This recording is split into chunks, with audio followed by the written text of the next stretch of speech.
Assalamualaikum warahmatullahi wabarakatuh. Salam bahagia, salam sejahtera.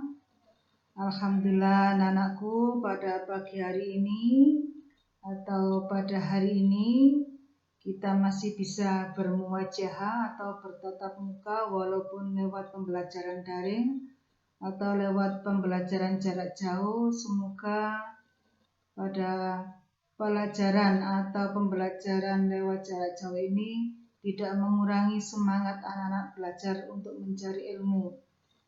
Sebelum kita lanjutkan ke pelajaran prakarya, mari kita berdoa dulu. Berdoa, silakan. Selesai. Anak-anakku, kita lanjutkan pertemuan ini, yaitu pelajaran prakarya kelas 9 bab 3. Ya.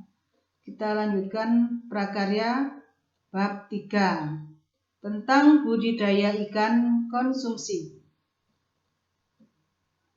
Adapun budidaya ikan konsumsi ini tujuan pembelajarannya adalah 1. Siswa mampu menyampaikan pendapat tentang keragaman jenis ikan, wadah budidaya dan pemeliharaan ikan konsumsi.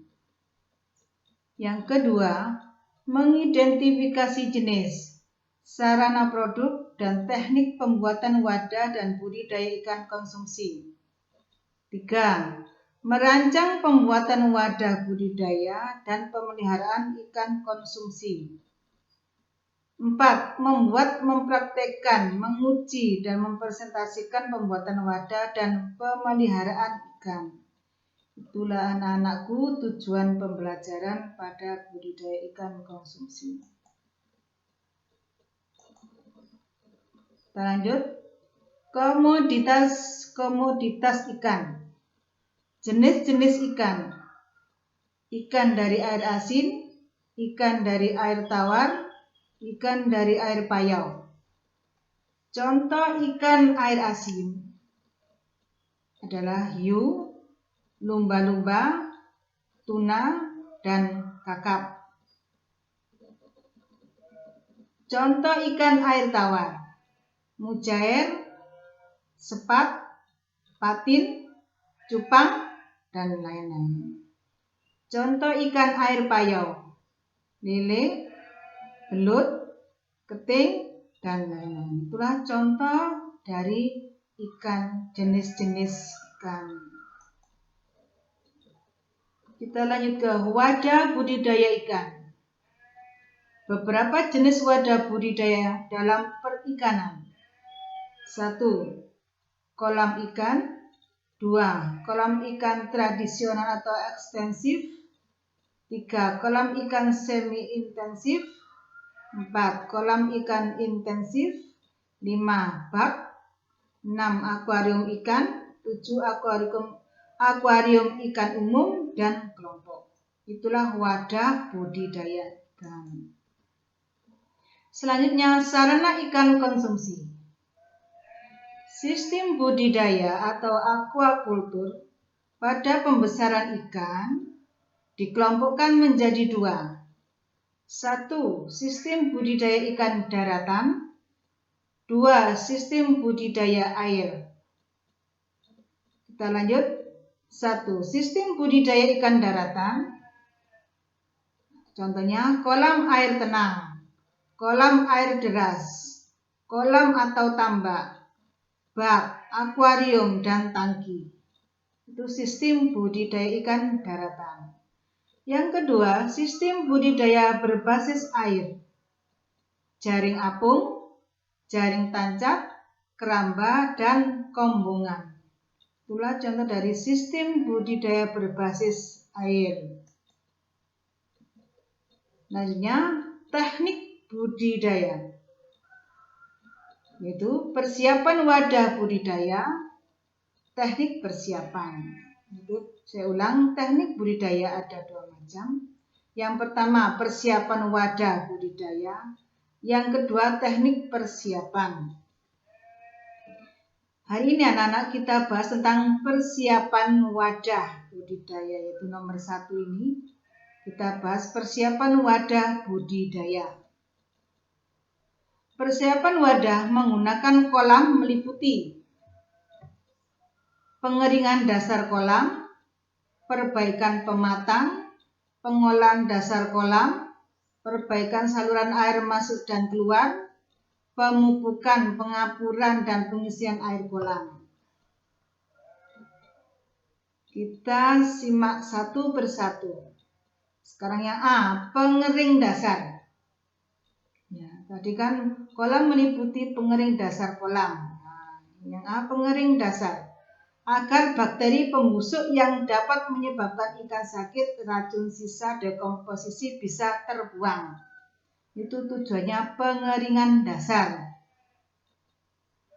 Yang B, perbaikan pematang bertujuan mencegah kebocoran air kolam sehingga tetap stabil. Yaitu perbaikan pematang tujuannya mencegah kebocoran air kolam sehingga tetap stabil.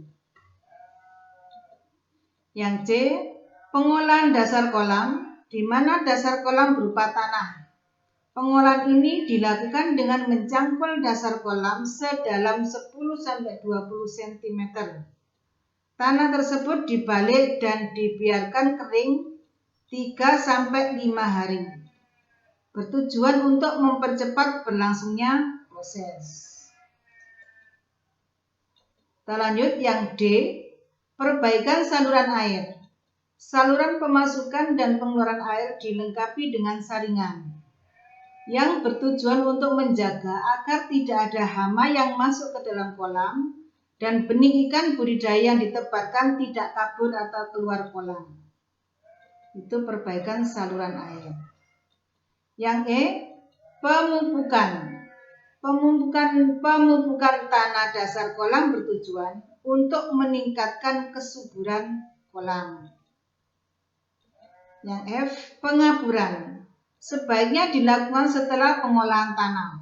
Saat tanah dibalikkan dan sambil menunggu kering tanah dasar, penebaran kapur dapat dilakukan. Pengapuran ini bertujuan untuk mempertahankan kestabilan keasaman pH tanah dan air.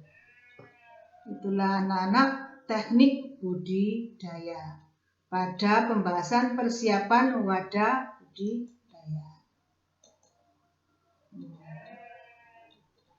Tadi kan teknik budidaya ada 2 macam, yaitu persiapan wadah budidaya dan teknik persiapan. Nah, untuk selanjutnya, anak-anak, pertemuan berikutnya kita bahas tentang yang kedua ini, teknik persiapan. Sementara hari ini kita hanya membahas persiapan wadah budidaya. Saya kira anak-anak yang saya jelaskan tadi semoga paham dan jelas. Nah, tidak lupa dengan tugas rumah. Kerjakan di rumah, di buku tulis. Sebutkan minim 3 macam ikan dari air asin, dari air tawar, dan dari air payung. Gampang kan anak-anak PR-nya? Itu dikerjakan di buku tulis. Jangan sampai tidak mengerjakan karena PR-nya sangat gampang sekali. Itulah anak-anakku hari ini pelajaran prakarya tentang budidaya ikan konsumsi. Semoga anak-anak bisa menambah semangat untuk belajar pada prakarya ini. Dan saya akhiri anak-anakku. Sebelumnya jangan lupa absensi di Google Classroom. Jangan sampai tidak absensi. Saya akhiri anak-anakku. Ihdinas siratal mustaqim. Assalamualaikum warahmatullahi wabarakatuh. Selamat belajar.